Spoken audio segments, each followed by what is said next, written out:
مسئلے کا تعلق فقہی مسئلے کے ساتھ ہے اور ایک کا تعلق اخلاقیات کے ساتھ ہے. ہم میں سے اکثر لوگ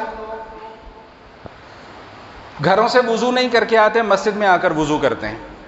کوئی بات نہیں, ٹھیک ہے, چاہے گھر سے کر کے آ جائیں چاہے مسجد سے وضو کر کے آ جائیں.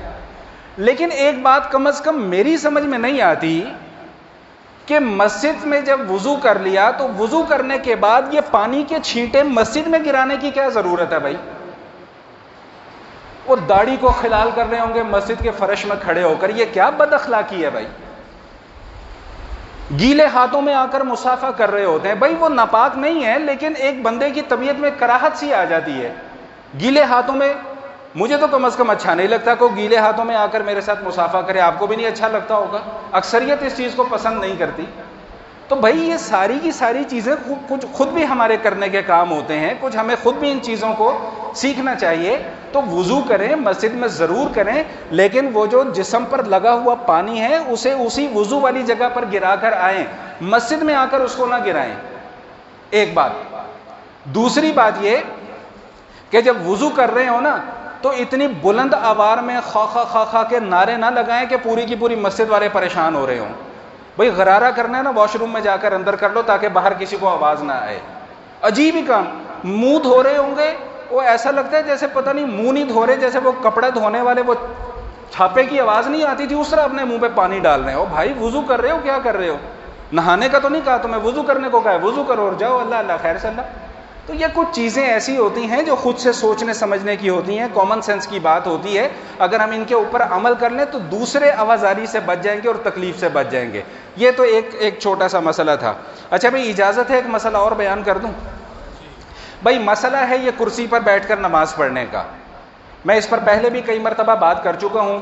سب سے پہلا مسئلہ یہ ذہن نشین فرما لیجئے کہ فرض نماز ہو, سنت مؤکدہ نماز ہو, واجب نماز ہو, وہ بغیر کسی عذر کے بیٹھ کر پڑھنا جائز بولے بھائی نہیں ہے.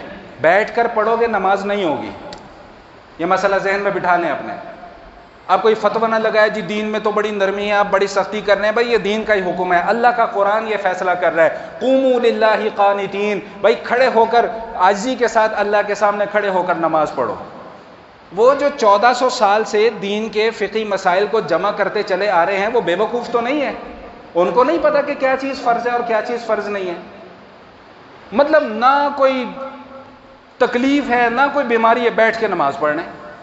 باہر سے چل کے آ رہے ہیں, نماز کے بعد پونا گھنٹہ باہر کھڑے ہو کے گپ شپ لگ رہی ہے, نماز بیٹھ کے پڑھنی ہے. کیوں جی؟ تھک جاتے ہیں جی اس لیے بیٹھ کے نماز پڑھ رہے ہیں. لا حول ولا قوت الا باللہ. بھائی نماز نہیں ہوتی, لکھ لیں, جس مرضی مولوی سے جا کے فتویٰ لے لیں, نماز نہیں ہوتی. نمبر 1. نمبر 2, اگر کوئی آدمی معذور ہے, وہ کھڑا ہو کر نماز نہیں پڑھ سکتا, تو اب اس میں 2 صورتیں ہیں. بھئی یہ توجہ کے ساتھ سماعت فرمائیے گا, مسئلہ بہت نازک ہے. 2 صورتیں. اب دیکھنا یہ ہے کہ آیا وہ رکوع سجدہ بھی کر سکتا ہے یا نہیں کر سکتا. اگر تو وہ رکوع سجدہ صحیح طریقے سے کر سکتا ہے تو بھائی پھر یاد رکھیے گا کہ ایسے شخص کے لیے جتنی دیر وہ کھڑا ہو سکتا ہے اتنی دیر کا قیام فرض ہے. یہ مسئلہ اچھے طریقے سے سمجھ رہے ہیں, اگر نہیں سمجھ میں آیا تو بعد میں پوچھ لیجئے گا. دوسری صورت یہ ہے کہ وہ آدمی رکوع سجدہ بھی نہیں کر سکتا, تو اگر کوئی شخص رکوع سجدہ کرنے پر قادر نہ ہو تو یہ مسئلہ ذہن میں رکھیے گا کہ اس سے قیام بھی ساقط ہو جاتا ہے, یعنی اب اس کے اوپر کھڑے ہو کر نماز پڑھنا فرض نہیں رہا, صرف اس شخص کے لیے جو رکوع سجدہ صحیح طریقے سے ادا نہیں کر سکتا. یہاں تک مسئلہ سمجھ میں آ گیا. اب آ جائیں اس مسئلے کی طرف, کرسیوں والا مسئلہ. اچھا بھائی سوال یہ اکثر آتا ہے کہ جب ہم نے جماعت کے ساتھ نماز پڑھنی ہے تو ہم کرسی رکھیں کہاں؟ اگر اگلے پائے لوگوں کے پاؤں کے برابر رکھتے ہیں تو پیچھے والوں کو تنگی, اور اگر پچھلے پائے لوگوں کے پاؤں کے برابر رکھتے ہیں تو وہ جب کھڑے ہوں گے تو آگے نکل جاتے ہیں.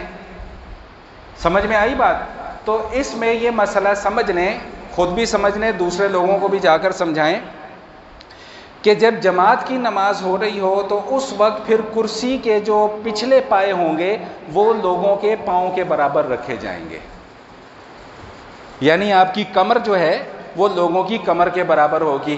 اب اس میں پھر وہی مسئلہ کہ اگر تو کوئی ایسا شخص نماز پڑھ رہا ہے کہ جو رکوع سجدہ نہیں کر سکتا تو بھائی اس کو چاہیے کہ وہ شروع سے لے کے آخر تک اپنی نماز بیٹھ کر پڑھے، اسے کھڑے ہونے کی ضرورت نہیں، کیونکہ پھر وہ صف بے ترتیب ہو جاتی ہے۔ یہ مسئلہ اچھے طریقے سے سمجھ لیں، یہ ہماری مسجد کے اندر بھی یہ مسئلہ ہے، باہر بھی مساجد میں یہ مسائل پائے جاتے ہیں کہ اگر کوئی شخص رکوع سجدے پر قادر نہیں ہے تو وہ اول سے آخر تک اپنی نماز کیا کرے گا بھائی؟